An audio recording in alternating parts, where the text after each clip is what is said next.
boys and girls, and welcome to the concession stand here on the KB Radio Network. I am your host, Kevin Reed, and this is the review of episode 4 of The Acolyte, which is currently available on Disney Plus, the new Star Wars series that has the Star Wars fan community just spitting vitriol all over the world. The Star Wars community can't stand this show, and I can understand this episode, but I didn't understand the other episodes. I actually liked them. I liked this episode for the most part, but man, at the end of the day, this was probably the worst episode. It was just bad. It was bad on so many fronts. The title of this episode was Day, and we're picking up after episode 2, I guess you could say, being as though episode 3 was a flashback episode, and in my humble opinion, the strongest episode of the season so far. This episode 4, we travel to Kofar, I believe the name of that planet, where we get the Wookiee Jedi, Kelnaka, and I was excited to see what Kelnaka is all about. A Wookiee who's a Jedi. I was super excited for that. And when they announced this show, as soon as they announced this show, I was like, oh yeah, give me that. But we find May and her companion, what's his name? Kumar. They travel to the planet to hunt down Kelnaka. And so this will be her third Jedi to kill. Meanwhile, we travel to the Jedi Council, where they're investigating. They're finding out that that the Jedi that May is killing or murdering are the 4 Jedi who were stationed on her home planet that we saw in episode 3 at the time of the destruction of that coven. And so they putting 2 and 2 together. They see that Saul was also there. Don't want him to get involved because of his connection to that incident and to Ausha and May. And so they really don't want him involved, but he finds a way to get himself involved anyway. Gets his team, and they travel to the planet to intercept this assassination attempt. And in the meanwhile, you have Ausha. She goes with the Jedi. Now this is where the episode is just, I mean, it's a complete turn. You know, it's a shift of so many characters that it makes no sense. This episode made no sense whatsoever to me. And it was frustrating to watch. Ausha was all for going with the Jedi. Now she gets with the Jedi and immediately wants to leave. You know, she sees May, and you know, she doesn't want to go after May, and feel the Jedi would they're in good hand, they can take her and all this other stuff. And she's being told, like, look, if the Jedi find her, they probably gonna kill her. You know, there's no ifs, ands, or buts about it. And she's all right with it, apparently. But neither here nor there. So talks her into going on a mission with her, and with him, I should say, and all is well and good. And so they get to the planet. In the meantime, we have May with her companion. They're talking and, you know, discussing about the master, this acolyte, if you will, who is their master. And one thing leads to another, just out of the blue. May changes her mind. Oh, everything changed. Everything has changed because Ausha is alive. I don't want to murder the Jedi. I'm going to go and turn myself in and blah, blah, blah. And just out of the blue. Now, all that would have been fine and good if we built up to that. There was no build to that. All we've seen out of this character of May is pure evil. Or maybe not pure. You've seen inklings of a good side to her, you know, but going off of last episode, when she was a child, she was bad, you know. She wasn't all there. she murdered Jedi. You know, I don't get this redemption thing that they're trying to do here. I don't know where they're going with this. On two fronts. On two fronts. One, as a fan of the property, it's frustrating to watch. And secondly, all of the reaction that this show has gotten so far, I was one of their biggest defenders. And I was like, no, it's not like that. People hating the show and all this. I'm like, no, why are you hating this show? The show is good. You know, it isn't the greatest thing, but it's good. I'm enjoying it. You know, take it for what it is. And this episode happens. Now I got to kind of ease over to their side of the fence. And, you know, it is frustrating. That is very frustrating. And I know there's 4 episodes left. I believe 4. Or whatever the case may be, but it's disgusting. Anyway, going back to the Wookiee Jedi. All right, I've been amped up for this ever since they announced the show. Ever since they announced there were going to be a Wookiee Jedi. I'm like, okay, this is the one thing that's going to redeem this show. May gets to his hideout. He's slumped in a chair. Spins the chair around. He's been murdered. We don't even get to see what happened. We just see he's murdered. Now, it wasn't May, and we find out later on that it's actually the Acolyte. He's here. He's on the planet with them. I'm like, man, can this get any worse? Can this get any worse, this episode? And yes, it can, because we get outside. Soul and his Padawans, they're there. They're about to breach the little hideout. They know that May is inside, and behind them and behind Ausha is the Acolyte. And the Acolyte creeps up behind him. Not really creeps up, he just walks behind him. And does the force trick and knock Ausha out the way. The Jedi about to charge in, and the Acolyte do the little force thing and push them all back, and the episode ends. I'm like, yeah, that's about right. Let's get out of this. Let's get out of this episode. I get it. Let's get out of this episode. This was the worst episode so far. It's very disappointing.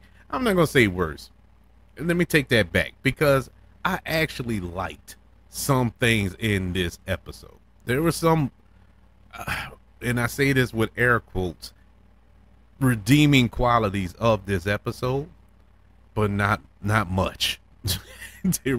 There wasn't a lot. This episode was only 30 minutes long, but it's just,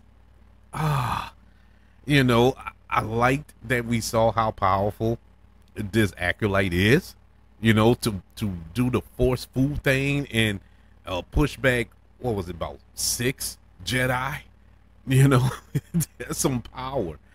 And I did like the atmosphere of this episode. When it was in the forest, it felt creepy, it felt weird. It lived up to the quote unquote legend of what they set up about this forest and how haunted or cursed that it is that they had to travel through. It felt like that. I like that about it. I love the performance of Soul here, and that's about it. That's it. That's about it. For some strange reason, this episode, I like Amanda Songbird. Didn't like her in this episode.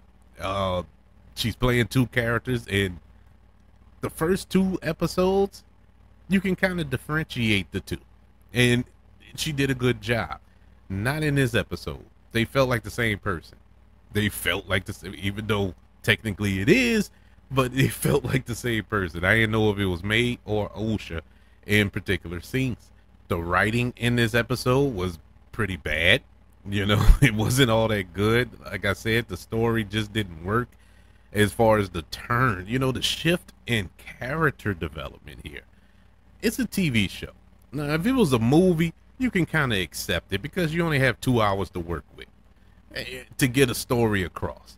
It's a TV show here. You have, what, 8 episodes to deal with here? You know, you could You can take your time and flush a story out. There wasn't a, they rushed through this. This episode felt rushed, and not in a good way. It's just because we have too many answers. I mean, too many questions that need to be answered, and now you have more. Every episode thus far has just built up more questions than answers, and I was all right with it the first couple of episodes because I knew we had time. But now we're at the midway point of this season, and we haven't answered anything other than the fact that we know that Ausha isn't the murderer. That's the only thing we know. And as it stands right now, I'm not 100% with that. I'm going to be real with you. I'm not 100% certain that she isn't. And I know what you're going to say. Well, how? Because she stood right in front of the Acolyte, and they was in two places at the same time.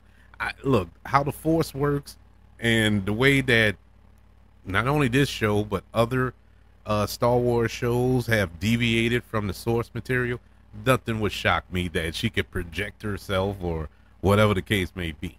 You know, it's just weird. It's weird how this show is shaping out, and there's a lot of potential here. That's why I was never the one, one of those who was like, "Oh, this show is trash. Oh man, this is garbage," and all this here. I never was on board with that the first 3 weeks of this season, but now, now you're heading to that territory. Now, I'm not throwing the baby out with the bathwater. It's just one episode. It could ramp up. It could ramp up, but I think there could have been a better way to direct this episode, to write this episode, because it just didn't work. It just did not work to say this was the quote-unquote mid-season finale here. We're in the midway point, and that's how you leave us. I'm assuming next week, okay, we're going to have the fight between the Acolyte and the Jedi and Saul. That's interesting. I like that was set up. Okay, that's interesting. So that's keeping me engaged. Let's see what happened next. I'm cool with the cliffhanger aspect of it all. That's fine. It just came so abruptly. This episode was way too short.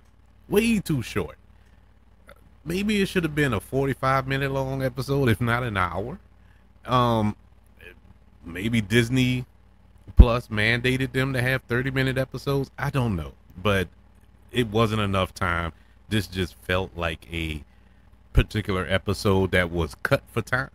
It felt chopped up. It felt like there was a lot on the cutting room floor that belongs in this episode that we didn't get, because the writing so far, whether you like the show or not, the writing has been pretty consistent. It's been pretty good, dialogue heavy. It's moving the story along in digestible bites. It's not too convoluted. It felt like Star Wars, to be honest with you, in my humble opinion. But this one was out of the box. This was not a good one. Interesting, had interesting pieces, but you put them together and you got a pretty episode of The Acolyte. But that's just my opinion. What's important is yours. How do you feel about The Acolyte? Now, I already know how it's going to go, because the episodes that were good got vitriol in the comments and everything. So I can't wait to see the comments on this episode. And look, we could agree, we could disagree. That's fine. I'm not here to judge. If you like the show, you like the show. If you don't, you don't. And I can understand. That's why I never respond to them, because I get it. I understand why you feel the way you feel. I can see where people get to come to the conclusions that they come to who dislike the show. I get it.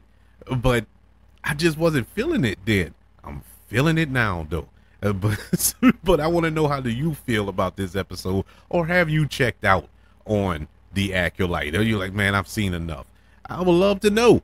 Email the show, kbradiopodcast@gmail.com. You can also search for this show on all social media platforms. Just search for the KB Radio Network. Also, everybody, don't forget about YouTube. Subscribe to the YouTube channel, the KB Radio Network, and like this video if you don't mind. Don't forget about the 5 stars, the reviews, or sharing this show. If you're listening on Apple Podcasts, Spotify, iHeartRadio, wherever you are currently listening to the concession stand here on the KB Radio Network. Everybody, thank you for joining me for this review of The Acolyte episode 4 entitled Day. I'm sorry it came a little late. I know I'm about a day late with the review, but it's Freedom Day. So happy Freedom Day to everybody. I want you all to know that I love you. Continue to love everyone. And until we speak again, you all be blessed.